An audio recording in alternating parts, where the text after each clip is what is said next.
do an experiment. When you picture A.J. Brown before this year with the Titans, what do you think of? Then with the Eagles, what comes to mind?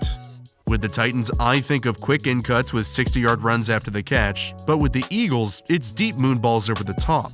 This slight difference might not seem like much, but throughout this video we'll learn why this minor change in style transformed the Eagles' entire philosophy mid-season, which led them to, I don't know, the Super Bowl. Today we'll dive into what wasn't working as well for them early on, what they changed mid-season, and how it impacted the rest of their entire offense. As I referenced at the beginning, A.J. Brown was always known as an over-the-middle yards after the catch threat with the Titans. A lot of his biggest plays came on the drift concept, which is hard play action to suck up linebackers with a quick 5-step dig behind it. It paired perfectly with Ryan Tannehill's willingness to fire the ball into traffic and Brown's explosiveness and speed. The Eagles saw that and decided to swoop in, sending picks 18 and 101 for Brown during last year's draft. But their plan for him early on was to use him like the Titans used him, which affected their entire offense and quarterback. Through the first 6 weeks before their bye week, their usage of him limited Jalen Hurts. He was known for bombing the ball deep with beautiful go balls to the outside, finishing top 5 in both average depth of target and percentage of passes thrown 20 or more yards down the field. But through the first 6 weeks, those numbers were way lower.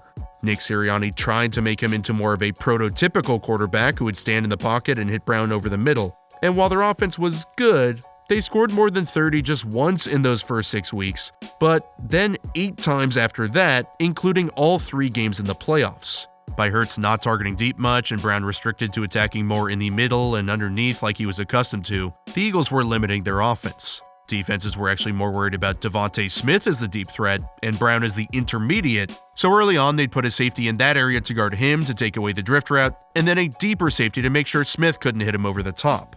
The more zone-heavy teams would put a corner and safety to his side so the safety could nail down on the drift route they knew was coming. Throughout these first couple of weeks, and really his entire career, Brown was actually a horizontal receiver, and not yet a vertical one, so he wasn't fully formed as a dominant overall threat because he hadn't proven every single part of his game. Another tactic defenses used to limit his intermediate routes was to use press coverage more than he's seen in the past, where he had to show his release package off the line, which isn't something he's really been known for. Since he wasn't attacking deep down the field yet, defenses tried to jam him at the line, figuring if they could interrupt these timing-based routes over the middle, AJB would be unsuccessful. The way he beats it is with what's called a diamond release, which is 3 slower steps outside, then you break back in.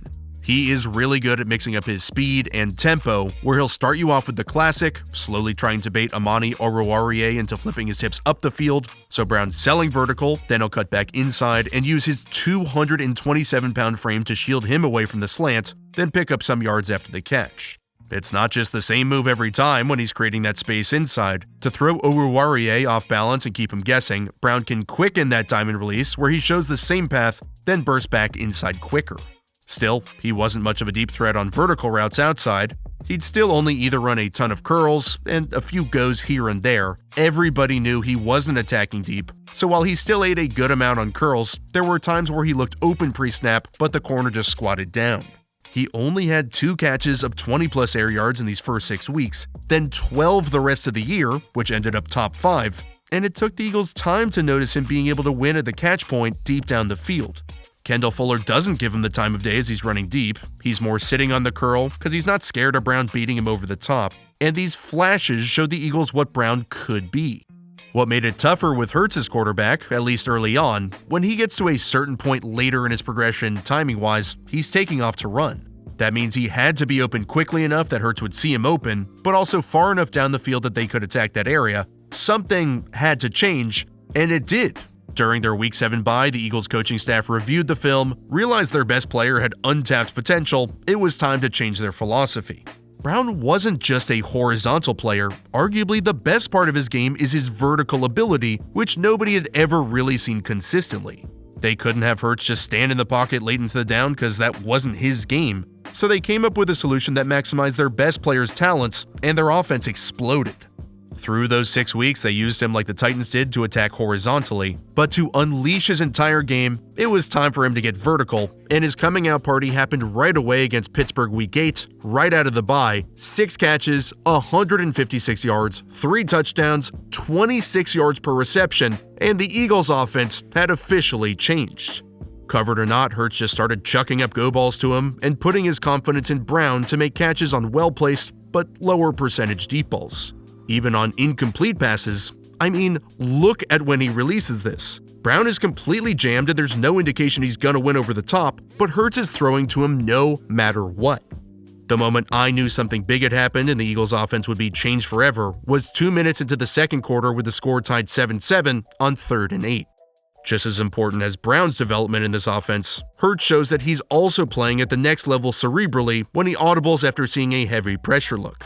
He brings extra blockers in to help, sees the Steelers are in a single high safety coverage, and sees each corner is in man coverage since they're right up close to their receivers. He notices both corners are inside leverage, which is a blitz tell, since they're not getting help from an inside zone linebacker who they can funnel their receiver towards. By playing inside, they're trying to force the longer throw outside and use the sideline to their advantage. So now Hurts is seeking out the go ball to A.J. Brown when he's one-on-one instead of going to a different answer during a crucial moment in the game. Brown uses a similar release as before where he rises up like he's going to use his diamond release. He's showing Ahkello Witherspoon he's not running deep, because typically receivers have to sprint out of their stance to reach their target point down the field. So when Witherspoon squats for the inside move, Brown is that explosive, bursts past him, and Hurts makes a picture-perfect pass. Fast forward a couple of weeks, and the complete A.J. Brown metamorphosis was finally complete. With the Titans rolling up to the link, they kinda treated him like the old A.J. Brown, where early on it was clear they didn't want to get beat by him, but especially not in the way he used to dominate for them. They kept putting safeties in the intermediate areas of the field like we saw early on, treating him like he could still only run drifts and dig routes. So a little later, now not even against press coverage, Hurts just started bombing the ball deep. Brown went off with 8 for 119 and 2 tuds, and even against deep off-zone coverage, he just kept eating and eating and eating. Remember how we saw him kinda struggle with curls early on? Well, defenses became petrified of him winning deep over the top. So underneath curl routes, quick speed outs, anything underneath and outside, anything that looked even remotely like a go ball scared the piss out of corners, and Brown created tons and tons of easy yardage. When they couldn't play off coverage because he kept winning underneath, they'd press him, like we talked about earlier, which played right into his strengths. He used the diamond release package he'd already honed early on in the season to wreak even more havoc, and actually set a single season record with 4.5 yards per route, which is the most since Next Gen Stats started collecting the data back in 2016. Now that he had added the verticality to his game, his diamond release became even deadlier, and he literally broke records. Defenses started playing more too-high coverages against the Eagles, now putting a safety over both him and Devontae Smith, but that created a lot of space over the intermediate where he originally liked to attack anyway, and unlocked him even further. When you unleash your best player to attack all areas of the field, that opens up the entire offense. When defenses were forced to take that second safety and stick him deep, not only does that create more room underneath, but it also takes him out of the run game, which is where defenses already need more help since the Eagles have Jalen Hurts. You always want one more defender in the box so he can tackle the ball carrier, but when you take that extra guy out of the box and stick him deep for Brown, the advantage offense, and then when you add Hurts, who's as lethal a runner as any skill player in the NFL, well, that's why the Eagles' offense is an absolute load. When I close my eyes and picture A.J. Brown in this offense, I can only help imagining the Super Bowl with a deep spiral floating through the air. He's completely blanketed, literally the encapsulation of "F it, AJ is down there somewhere." The Eagles' offense with him unlocked is literally the biggest conundrum for the defense possible. Our super talent receiver is better than any corner you put on him, so you have to double him, but then our world beater running quarterback can just rip you up on the ground, so if you load up the box, Brown is then one-on-one. Hurts was so much more than that this season, but those two tenets of the Eagles' offense led them to the Super Bowl. When you have really good players who can do everything, it opens up every option in the book. Any decent coach can take advantage of that. It just sometimes takes time to study your own personnel to realize what you've had all along. A.J. Brown's first several years in Tennessee, he blossomed into a star, but a somewhat limited one who dominated in the smaller role he was given. Well, this past season, midway through, he blossomed into a superstar and turned the Eagles' entire offense, team, and organization into a juggernaut looking for just one thing.